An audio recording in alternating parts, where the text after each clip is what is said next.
새벽 2시에도 택시를 잡기 위해 줄을 섰고 검은 세단이 골목을 메웠던 강남의 밤. 그곳은 불야성이라 불렸다. 그런데 2025년의 같은 거리는 조용하다. 네온 사인은 꺼졌고 사람은 줄었고 임대문에 종이만 남았다. 이건 단순한 불경기가 아니다. 업계 내부에서 더 자주 등장하는 단어는 멸종이다. 왜 이렇게까지 급격하게 바뀐 걸까? 사라진 건돈일까? 사람일까? 아니면 욕망일까? 이 기사는 밤의 경제가 무너지는 방식과 그 빈자리를 채우는 새로운 질서를 추적한다. 1. 불야성이었던 골목이 정적으로 바뀐 날. 강남역에서 도보로 10분 남짓. 예전에는 주말이 아니어도 새벽까지 사람이 끊이지 않던 골목이 있었다. 누가 봐도 돈이 도는 곳이었다. 술집, 라운지, 유흥업소. 이 차를 위한 공간들이 줄지어 있었고 건물 입구마다 손님을 맞는 사람들의 동선이 자연스럽게 형성됐다. 한때는 여기서 돈이 돈을 부른다는 말이 진담처럼 들리던 거리다. 하지만 지금 같은 길을 걷다 보면 정반대의 풍경이 펼쳐진다. 화려한 간판이 있던 자리에 임대 전화번호가 붙어 있고 유리문은 안에서 잠겨 있다. 불이 켜진 곳도 있다. 그러나 문을 열고 들어가는 사람보다 가게 앞에 서 있는 직원이 더 많아 보이는 날이 꽤 있다. 예전이라면 웃음과 음악이 흘러나왔을 공간에서 이제는 환풍기 소리만 들린다. 이 변화는 경기 탓으로 뭉뚱그리기엔 너무 빠르고 너무 구조적이다. 그리고 무엇보다 너무 동시에 일어났다. 손님이 줄어든 속도만큼이나 업계를 떠난 사람들이 많다. 업계가 말하는 에이스들, 즉 가장 많은 고객을 끌고 가장 많은 매출을 만들던 핵심 인력들이 빠져나가면서 오프라인 방문화는 뼈대부터 흔들렸다. 단독 분석, 폐업 100만 시대가 의미하는 것. 2024년 연간 폐업 신고 사업자 수가 사상 처음으로 100만 명을 넘어섰다. 숫자만 보면 자영업 이야기 같지만 이건 도시의 생활 리듬이 바뀌고 있다는 신호이기도 하다. 낮 산업이 흔들리면 밤 산업도 흔들린다. 하지만 밤 산업은 더 민감하다. 밤의 소비는 필수가 아니라 선택이기 때문이다. 선택의 소비는 조금만 위험이 커져도 급격히 줄어든다. 단독 분석, 구조 관찰. 낮의 위기는 매출 감소로 드러나지만 밤의 위기는 시장 소멸로 나타나는 경우가 많다. 이 차이가 뭘까? 낮의 업종은 생필품 식사이동처럼 최소 수요가 남는다. 반면 밤의 업종은 대체재가 무한하다. 집에서 쉬는 것도 대체재고, 아트도 대체재고, 여행도 대체재고, 스마트폰 속 플랫폼도 대체재다. 결국 오프라인 밤은 경쟁에서 가장 먼저 밀리기 시작한다. 3. 수요, 손님, 각 꺾인 세계의 레버, 법결제 세대. 오프라인 유흥시장이 무너진 이유를 한 문장으로 요약하면 이렇다. 돈이 들어오는 문이 좁아졌고, 돈을 쓰는 방식이 바뀌었고, 돈을 쓰는 사람이 달라졌다. 1. 접대비의 시대가 접히기 시작했다. 과거의 밤문화는 개인의 취향만으로 굴러가지 않았다. 시스템이 있었다. 접대라는 이름의 시스템이다. 회사 돈으로 결제하고 거래처와 관계를 만들고 조직 내에서 사람을 관리하는 문화가 밤의 주요 연료였다.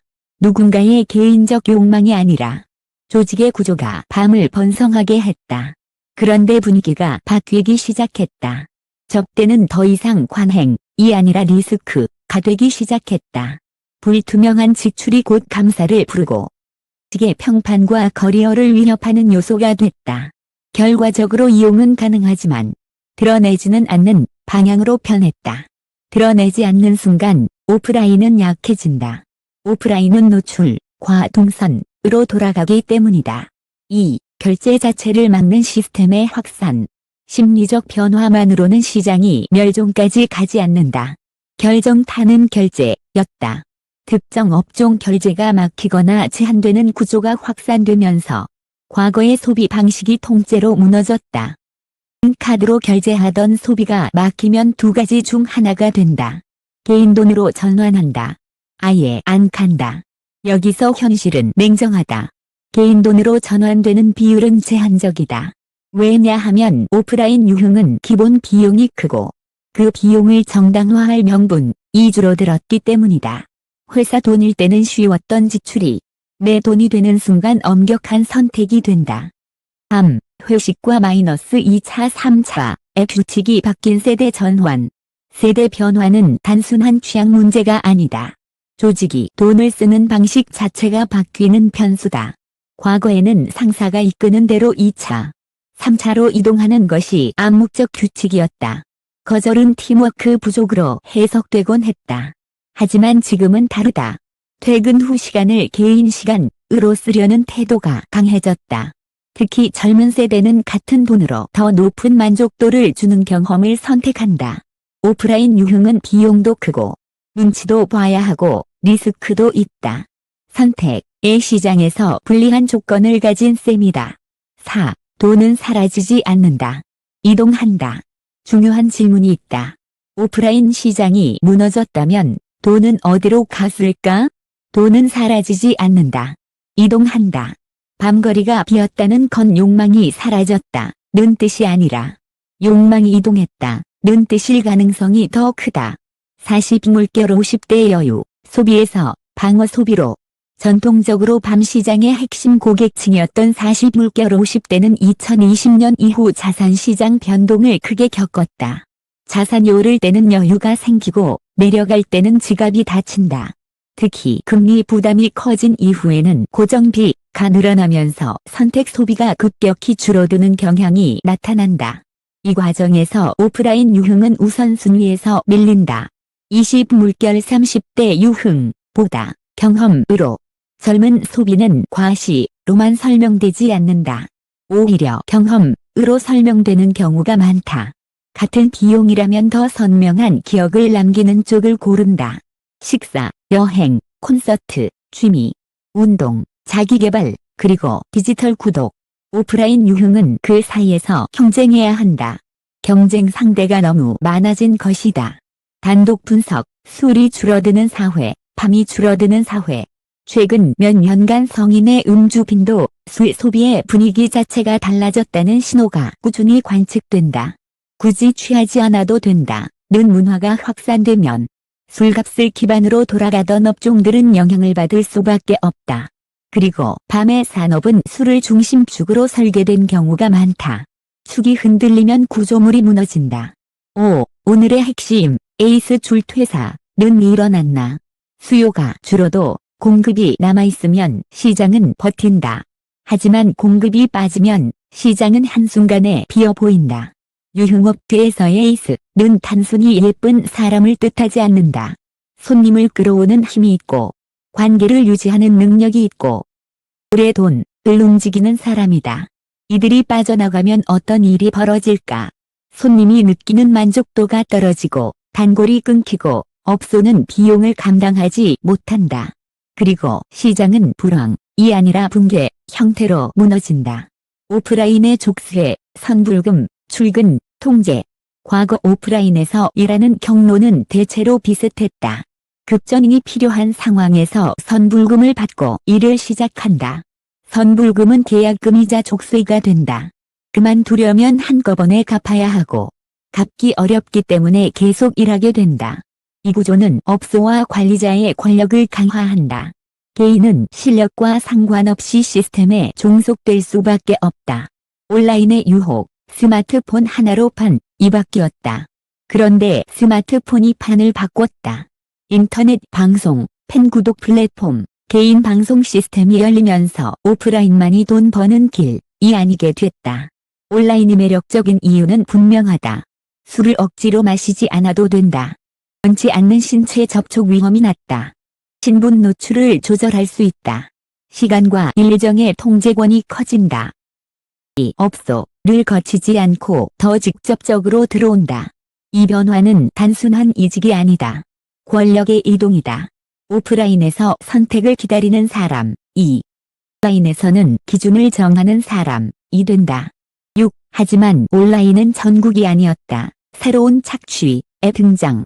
여기서 이야기가 끝나면 좋겠지만 현실은 더 복잡하다.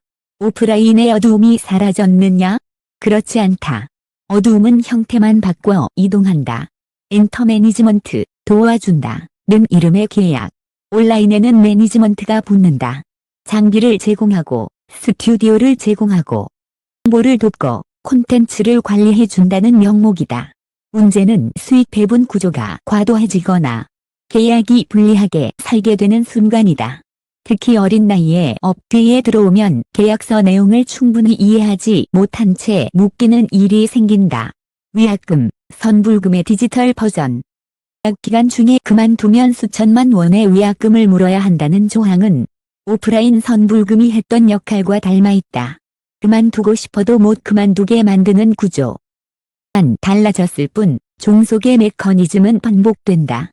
단독 분석, 쉽게 번 돈이 쉽게 사라지는 경로. 온라인 수익은 후원 중심인 경우가 많다. 수입이 급격히 들어오면 돈의 가치감이 무뎌지기도 한다. 한 달에 고정 월급으로 받는 돈과 하루에 한 번에 들어오는 돈은 심리적으로 다르게 느껴진다. 이 차이는 소비의 폭주로 이어질 수 있다. 여기서 연결되는 위험이 있다.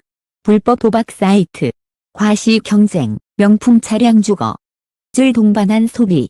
오프라인 카지노가 멀게 느껴졌다면 온라인 도박은 휴대폰 안에 들어온다. 언제든 열리는 도박장은 방문화의 그림자를 더 빠르게 확산시킨다. 7. 단독 분석 박스, 텅 빈 거리가 의미하는 세 가지 신호. 신호 1. 오프라인 유흥은 대체제 경쟁에서 밀리고 있다. 예전에는 유흥이 특별한 선택이었다면 지금은 선택지 중 하나일 뿐이다. 그 선택지는 스마트폰 안에서 무한히 늘어난다. 신호 2. 시장이 줄어드는 게 아니라 구조가 바뀌고 있다. 손님이 사라졌다고 생각하지만 실제로는 소비가 더 은밀한 방식으로 이동했을 가능성이 있다. 보이는 시장이 줄어든 만큼 보이지 않는 시장이 커질 수 있다. 신호 3. 문제는 정화가 아니라 은폐가 될 수 있다. 거리에서 사라졌다고 해서 사회가 건강해졌다고 말하기 어렵다.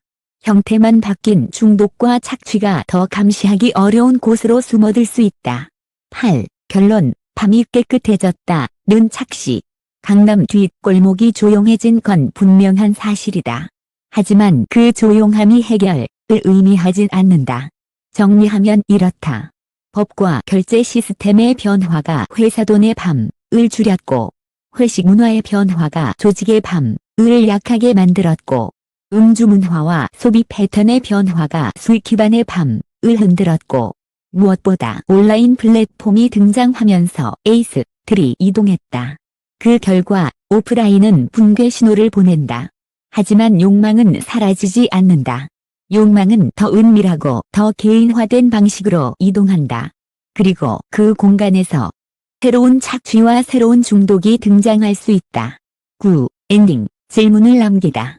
여기서 질문이 남는다. 온라인으로 옮겨간 밤의 경제를 내 선택으로만 볼 수 있을까? 아니면 새로운 규제가 필요할까? 플랫폼의 책임은 어디까지일까? 매니지먼트 계약의 불공정은 어떻게 막을까? 청소년과 취약계층의 중독 위험은 누가 관리할까? 쉬운 답은 없다. 하지만 분명한 건 있다. 텅 빈 거리는 끝이 아니라 이동의 시작점일 수 있다. 보이는 밤의 몰락만 보고 안심하면 보이지 않는 밤의 팽창을 놓치게 된다. 우리는 지금 밤의 형태가 바뀌는 시대를 지나고 있다. 불빛이 꺼졌다고 모든 게 끝난 게 아니다. 어쩌면 이제부터가 시작이다.